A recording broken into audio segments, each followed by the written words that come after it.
verses 27 and 28, chapter 5. Keeping the external objects outside, the eyes at the juncture of the eyebrows, and making equal the outgoing, the incoming breaths that move through the nostrils, the contemplative one who has control over his organs, mind, and intellect should be fully intent on liberation and free from desire, fear, and anger. He who is ever is verily free.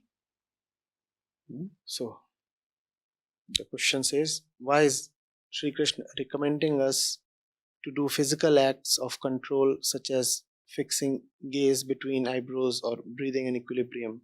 Do such actions have any value in spirituality? Yes, they do have value in spirituality.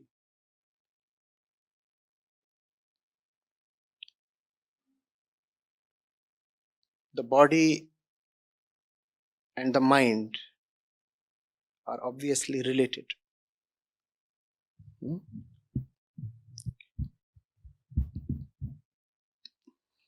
One of the ways to bring the mind to stillness is to bring the body to stillness.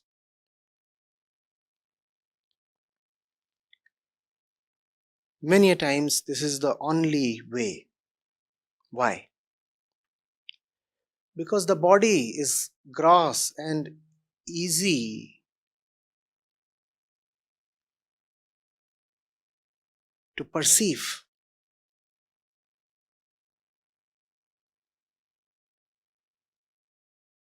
The movement of the body is actions. And actions cannot be disputed. You can easily detect your actions. Actions leave a trail behind them.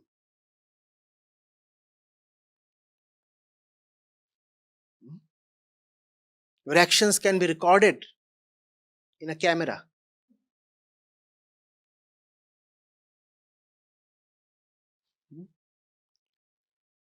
Whereas the movement of the mind is thoughts. And thoughts are far more difficult to detect. They are subtle, not easily perceivable.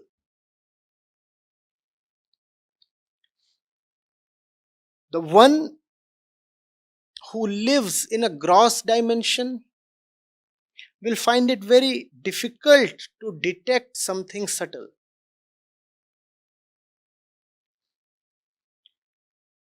Unfortunately, most of us live in very gross dimensions. We'll find it very difficult to catch hold of, see, and witness thoughts. Whereas it is far easier for us to do something with our actions. You can watch your palm, right? It's straightforward. But watching your thoughts is not so straightforward.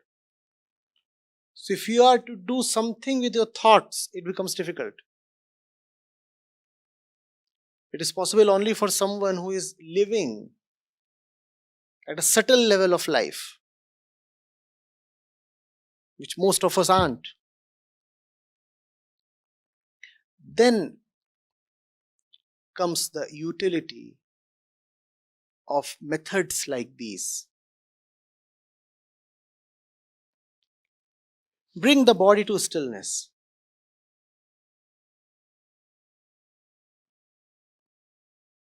And from that, it is hoped that the mind will also come to a certain stillness. Better than this would have been to work on the mind, because the mind is more fundamental than the body. If you work on the mind, then the body would automatically be taken care of. But a vast majority of people are just incapable of working on the mind. To them, it is advised that you work on the body. Because you have lived at a bodily level. That's what all your life has been, living at the level of the body. So work on your body.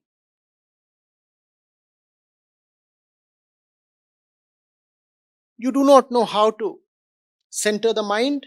Fine. At least learn to concentrate on the body. You cannot watch your tendencies? Alright. At least watch your breath as you inhale and as you exhale.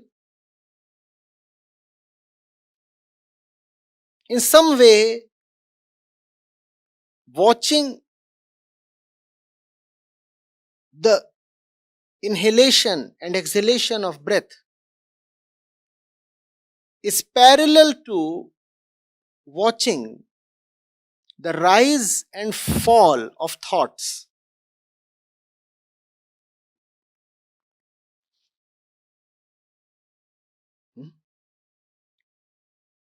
Though in a more gross way.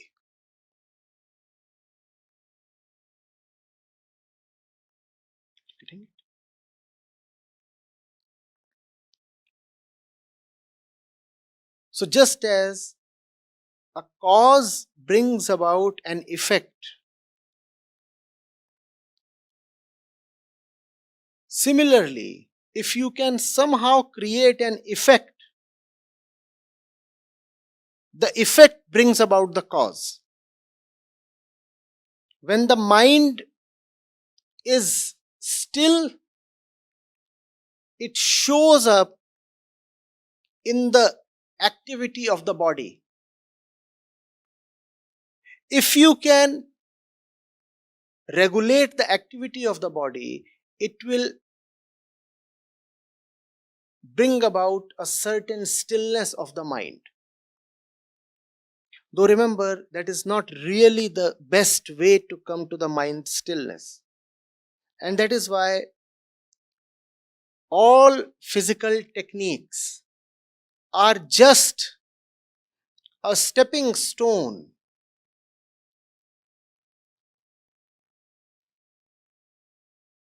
to the world of the mind.